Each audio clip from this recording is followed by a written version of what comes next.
Look, after that last video, I was beat. It was long and I put a lot into it, so tonight I'd like to do something a bit more manageable, relatively bite-sized, hopefully. Shut up, please. But I want to get to the basics. Talk about writing. The craft of getting a germ of an idea to a 90 to 120 page document that basically just says what happens on a giant screen when still images are projected at a speed and succession that creates the illusion of movement. It's what I do best. Well, okay, fine. It's not what I do best, but it's what I do okay. I drink best. Oh, shit. Rude. So tonight I want to discuss the importance of rising action in your screenplays, and how even the most bare bones of scripts can use the proper escalation of tension to such an extent that makes a film really hum. And to do that, I will use an example of a little Indonesian independent film that was released in 2011 for a budget of $1.1 million.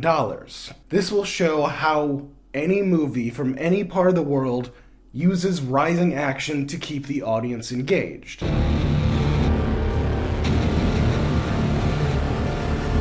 Okay, so I may have left a little out with that description, but The Raid Redemption is an action film that was released in 2011, and it was directed by, and I do want to stress that I am not good at pronunciations, and I'm getting over a cold. So, I'm sorry in advance for the pronunciations. They are all Indonesian. So it was directed by Gareth Evans? That will be the last name I get correctly. Everyone else is Indonesian. The film stars Iko Uwais as Rama, a rookie on this SWAT team, and is sent on a raid into an apartment building that is run by a drug lord. Tara Riyadh, again, terrible pronunciation, played by Ray Sahetpi, who has one of the greatest introduction scenes ever. Sampai mana tadi?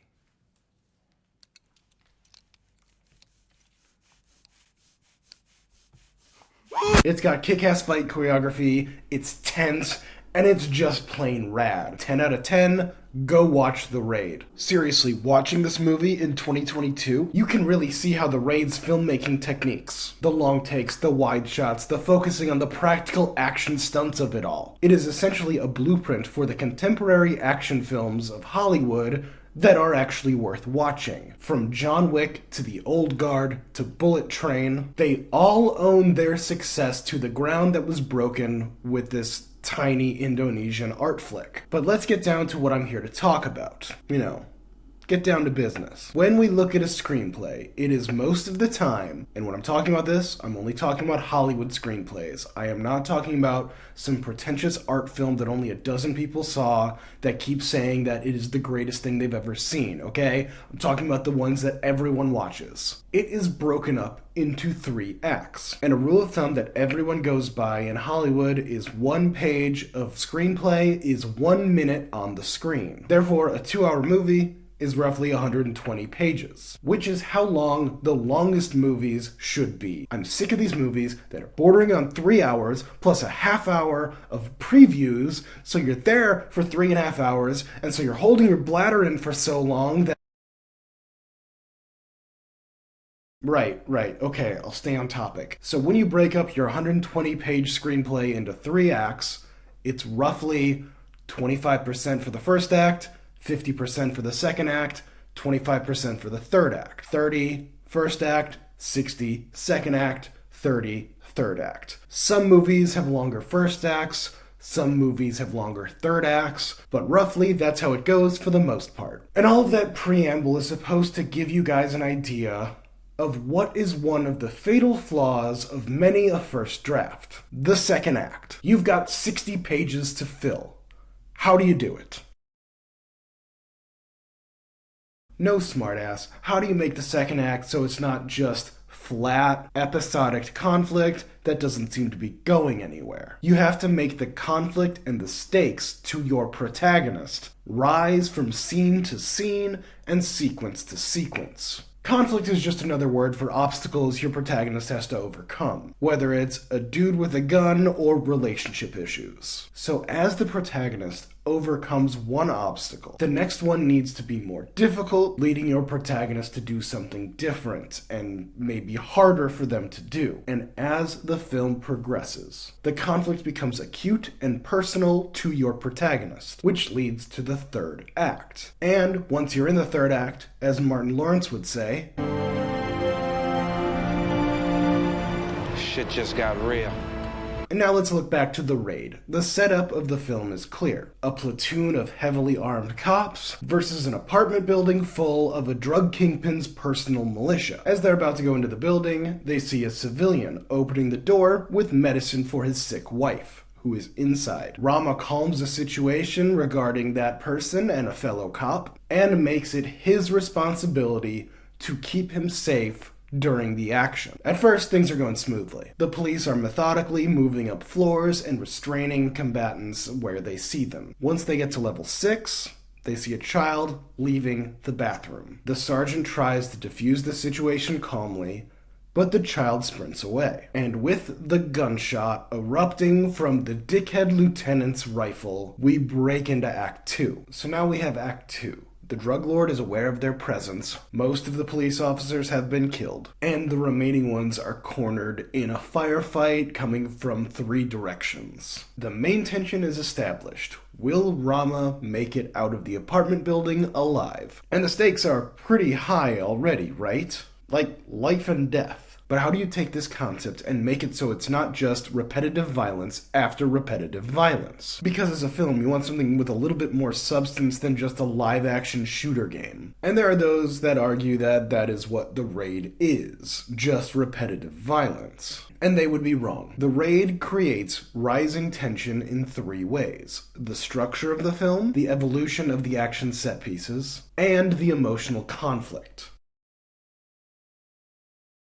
Don't it though? So when you're looking at building a script, creating tension, you first want to take a look at it in the macro sense. How does each scene build itself and create more tension that follows? You need to ensure that as the film progresses, the audience remains on board with the protagonist's struggle. And as the tension moves on, the audience connects even deeper, so that by the end, the audience is fully invested. And if you want an easy way to do this, not easy, but a simplified way to do this, check out my video on speed and sequence structure, because that is how you do it. And when we examine The Raid, it can absolutely be broken down in sequence structure. Sequence 1 is the lead up to the titular raid, leading to the inciting incident of them going into the building. Sequence 2 is the successful beginning part of the raid, where they're taking people out, ending with the break into Act 2, and all hell breaks loose. Sequence 3 is the first big action set piece where they have to improvise their way out of a dire situation. Sequence 4 is them separating and trying to regather their senses. Sequence 5 is Rama goes off on his own, leaving his wounded comrade with the only nice man who lives in the building. Sequence 6, which I'll get back to, is when Rama and his brother finally meet. Sequence 7 is Rama finally getting back with the crooked lieutenant, and them making their plan to capture the bad guy. And Sequence 8 is the resolution where he has to save his brother and stop the lieutenant. And the really cool thing about the film that helps with the tension is the tone and the filmmaking of the piece. Yeah, there's great martial arts in the movie, and I don't want to discount that. It's literally one of the reasons why you should watch this movie if you are into that genre. It's pretty awesome. But there are moments where the filmmaker is able to turn the movie, which is an action martial arts movie, into a straight-up horror film, with a machete-wielding mini-boss and all. The imposing tapping of his machete as he stalks, with the police officers hiding just feet away. That's straight up a horror movie, and that is not an accident. And this moment where Rama is hiding behind the walls of the apartment of the man that he was nice to at the beginning, and the machete just bursts through the walls? Tell me this is not just classic horror tension. And then you got moments in the movie where, despite it being in a cramped, dirty apartment building, it's a western. It's got a standoff and close-up shot of eyes and hands. It's really great. Look, There are those that are going to tell you when you're writing your screenplay to stick to one tone. And when you're starting off, you probably want to do that because you don't know enough to know when to break the rules. But when you get enough experience and you are ready to play with some of the rules and mess with the tone, you can break up monotony while also creating tension. And this can do wonders to help move your second act along. Another way to add rising conflict in action films specifically, but it can be used in other films, is through the action itself. In most action movies, there's guns, there's punching, and there's cool one-liners. Not necessarily in that order. From Commando to the Jason Bourne franchise to the big Marvel Cinematic Universe blockbusters, you kinda know what you're getting into. The set pieces become more elaborate, have more moving parts as the film progresses, building the increase in tension. If you look back at the action cinema of the late 2000s, there's a variety of action, of course, but most of the films typically had a third act that followed the heroes arming up to lead to this explosive climax. But in The Raid, the tension rises as the film progresses due to the fact the action becoming more personal. Not necessarily emotionally, we'll get to that later, but in the way the action is portrayed. In the beginning, we have a firefight with assault rifles and sidearms. And it's well done. There is creative blocking, cool camera angles, and a lot of gunfire. But the thing is, the unit is trapped. You had police officers in the van that were shot by snipers, so they're not going anywhere. And to add to the fact that they don't have a van, the lieutenant didn't tell anyone where they were going because he had his own criminal motivations for the raid. So they're on their own. There is no help coming. With all that said, there is a finite amount of ammunition the police officers have. And once they're out, they're out. And as the movie goes on, the film's action devolves. From precise tactical action with rifles and pistols, to knives, to martial arts, to chairs. It becomes more visceral. And one of the great things about Rama as the lead is his ability to improvise. He has to improvise with his environment, weapons of fallen enemies, and sometimes just his hands. It gets to the point where, in a movie that starts with an eruption of gunfire, a pistol with a single shot in the chamber has the power to create the highest tension imaginable in this situation. And finally, creating emotional stakes for your protagonist and deriving tension from said stakes can be another weapon in the screenwriter's arsenal to create rising action. What makes the best cinematic stories, what makes the best stories, is the emotional connection. In Die Hard, a rogue cop having to defend a building against terrorists, that's a good start.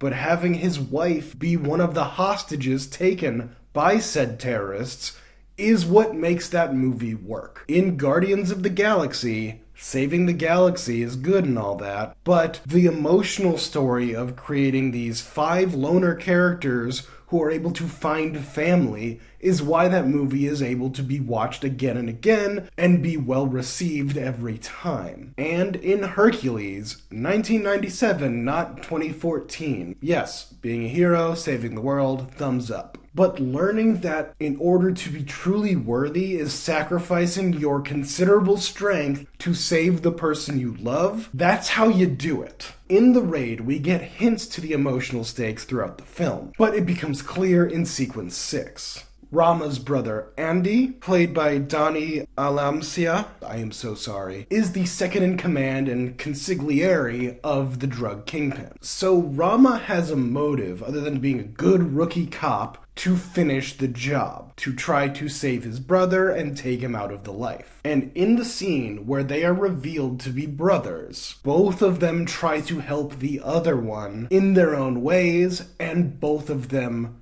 refuse. Rama choosing to keep his police uniform on because it fits him. However, Andy helping his brother, which is seen on the security cameras, that brings down the wrath of his employer on him, which makes Rama's survival and success in said raid that much more necessary for the audience and the character. They come together to save each other in a fantastic fight scene in a torture room, and yeah.